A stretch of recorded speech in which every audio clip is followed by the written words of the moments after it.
পশ্চিমবঙ্গ আশাকর্মী union Haldibari block কমিটির পক্ষ থেকে শনিবার এক বিশাল প্রতিবাদ কর্মসূচি পালন করা হলো।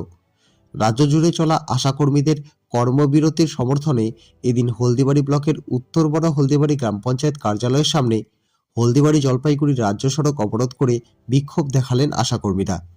এদিনের এই বিক্ষোভ কর্মসূচিতে উত্তরবড় হলদিবাড়ি, দক্ষিণ বড় হলদিবাড়ি এবং বক্সিগঞ্জ গ্রাম পঞ্চায়েতের আশাকর্মীরা স্বতঃস্ফূর্তভাবে সামিল হন। প্রায় ঘণ্টাখানেক চলা এই সড়ক অবরোধের ফলে রাজ্য সড়কে যান চলাচল সম্পূর্ণ স্তব্ধ হয়ে যায়। বিক্ষোভকারীদের প্রধান দাবিগুলি হল, আশাকর্মীদের মাসিক ন্যূনতম 15,000 টাকা বেতন প্রদান করতে হবে। কর্মরত অবস্থায় কোনো আশাকর্মীর মৃত্যু হলে তার পরিবারকে 5 লক্ষ টাকা ক্ষতিপূরণ দিতে হবে। স্থায়ী সরকারি কর্মীর মর্যাদা ও অন্যান্য বকেয়া সুযোগ সুবিধা প্রদান।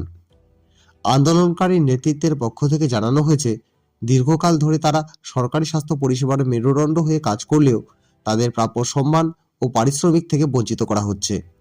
দাবি আদায় না হওয়া পর্যন্ত এই অনির্দিষ্টকালীন কর্মবিরতি এবং আন্দোলন জারি থাকবে বলে হুঁশিয়ারি দিয়েছে পশ্চিমবঙ্গ আশাকর্মী ইউনিয়ন হলদিবাড়ি ব্লক কমিটি।